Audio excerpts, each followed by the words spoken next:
పేర్లు మార్చి కాంగ్రెస్ పార్టీ ఘనమైన చరిత్రను బీజేపీ ప్రభుత్వం చెరిపివేస్తుందని, గాడ్సే వారసులు గాంధీజీ పేరు లేకుండా కుట్రలు పన్నుతున్నారని నేడు ఒంగోలు ట్రంక్ రోడ్లోని గాంధీ విగ్రహం వద్ద జరిగిన నిరసన కార్యక్రమంలో ప్రకాశం జిల్లా కాంగ్రెస్ పార్టీ అధ్యక్షులు షేక్ సైదా అన్నారు. పేద ప్రజలకు కష్టకాలంలో అండగా ఉండేందుకు మహాత్మా గాంధీ జాతీయ గ్రామీణ ఉపాధి హామీ పథకాన్ని 2005లో ఆనాటి ప్రధాని మన్మోహన్ సింగ్, శ్రీమతి సోనియా గాంధీల ఆధ్వర్యంలో అప్పటి కాంగ్రెస్ ప్రభుత్వం ఏర్పాటు చేసిందని, 140 కోట్ల మంది భారతీయులకు, గ్రామీణ ప్రాంతాల్లో ఉన్న 70% పైగా వ్యవసాయ కార్మికులకు ఉపాధి కల్పించిన గొప్ప పథకం మహాత్మా గాంధీ ఉపాధి హామీ పథకం అని, ఆ పథకాన్ని గాంధీ పేరు లేకుండా చట్టం చేసేందుకు బీజేపీ పార్లమెంట్లో ప్రవేశపెట్టాలని కాంగ్రెస్ పార్టీ తీవ్రంగా ఖండిస్తుందని సైదా తీవ్రంగా విమర్శించారు. ఈ నిరసన కార్యక్రమంలో దర్శి సమన్వయకర్త కేకేసీ రాష్ట్ర చైర్మన్ కైపు కృష్ణారెడ్డి, కొండేపి సమన్వయకర్త శ్రీపతి సతీష్, ఒంగోలు సమన్వయకర్త గౌస్, జిల్లా ఎస్సీ చైర్మన్ మన్నం ప్రసన్నరాజు, కేకేసీ రాష్ట్ర ప్రధాన కార్యదర్శి సుధీర్ వర్మ, జిల్లా మైనార్టీ అధ్యక్షులు మహబూబ్ అలీ, జిల్లా ఉపాధ్యక్షులు గోరంట్ల కోటేశ్వరరావు,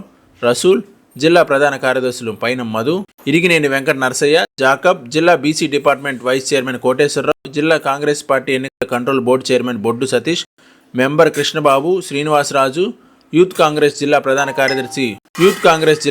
కార్యదర్శి మహేష్, శ్రీనివాసరెడ్డి, అహ్మద్ తదితరులు పాల్గొన్నారు.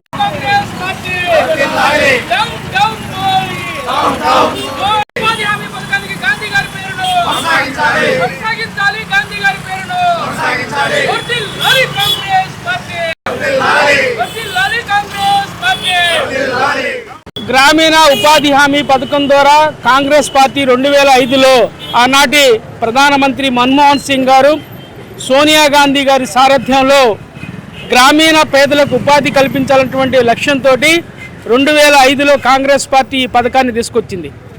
అలాంటి పథకం ద్వారా ఎంతోమంది ఉపాధి లేనటువంటి గ్రామీణ పేదలకి మరి ఉపాధి కల్పించినటువంటి ఘనత కాంగ్రెస్ పార్టీకే దక్కింది.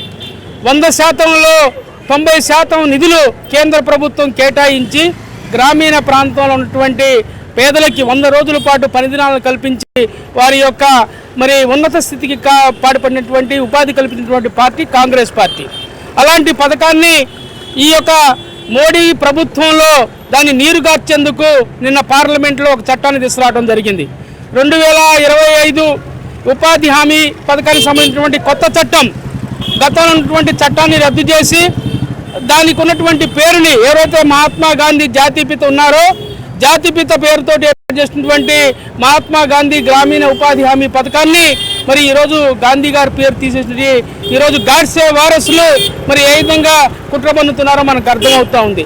గతంలో కేంద్రం మరి 90% నిధులు, అలాగే రాష్ట్రం 10% నిధులు భరాయించి ఈ పథకాన్ని మరి గ్రామీణ ప్రాంతాల్లో అమలు చేసింది. అయితే ఈరోజు మోడీ తన ప్రభుత్వంలో పేదల్ని అణగదొక్కాలన్నటువంటి ఆలోచనతో గ్రామీణ ప్రాంతాల్లో ఉన్నటువంటి పేదలకి, గ్రామీణ కార్మికులకు ఉపాధి కల్పించకుండా ఈరోజు ఆ పథకాన్ని రద్దు చేసే ఆలోచనలో ఉన్నారు. ఇప్పుడు తీసుకొచ్చినటువంటి చట్టం ద్వారా మనం చూసినట్లయితే 60% కేంద్ర ప్రభుత్వం, 40% రాష్ట్ర ప్రభుత్వం నిధులు కేటాయించాలన్నటువంటి ఒక ఆలోచనతో చట్టాన్ని తీసుకురావడానికి జరిగింది. దీన్ని వ్యతిరేకిస్తూ కాంగ్రెస్ పార్టీ ఆధ్వర్యంలో ఈరోజు దేశవ్యాప్తంగా మరి పెద్ద ఎత్తున ఆందోళన చేస్తున్నటువంటి విషయం మీ అందరికీ తెలిసిందే. ఈరోజు ప్రకాశం జిల్లా కాంగ్రెస్ పార్టీ ఆధ్వర్యంలో ఈరోజు ఇక్కడ ఒంగోలులోని ట్రంక్ రోడ్లో ఉన్నటువంటి గాంధీ విగ్రహానికి పూలదండలేసి ఈరోజు నిరసన కాంగ్రెస్ పార్టీ నిరసన తెలియజేస్తూ ఉందని చెప్పి కూడా మీ ద్వారా తెలియజేస్తా ఉన్నాం.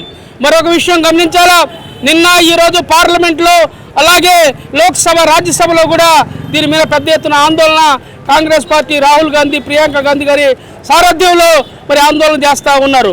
అలాగే మన రాష్ట్రానికి సంబంధించి మన ప్రియతమ నాయకురాలు షర్మిలారెడ్డి గారి సారథ్యంలో రాష్ట్రంలో ఉన్నటువంటి 25 జిల్లాల్లో కూడా 26 జిల్లాల్లో కూడా కాంగ్రెస్ పార్టీ ఈరోజు పెద్ద ఎత్తున గాంధీ విగ్రహాల దగ్గర నిరసన తెలియజేస్తూ ఉందని చెప్పి మీ ద్వారా తెలియజేస్తూ వెంటనే కేంద్ర ప్రభుత్వం ఈ యొక్క నల్ల చట్టాన్ని రద్దు చేయాలని చెప్పి కోరుతా ఉన్నాం. Thank you.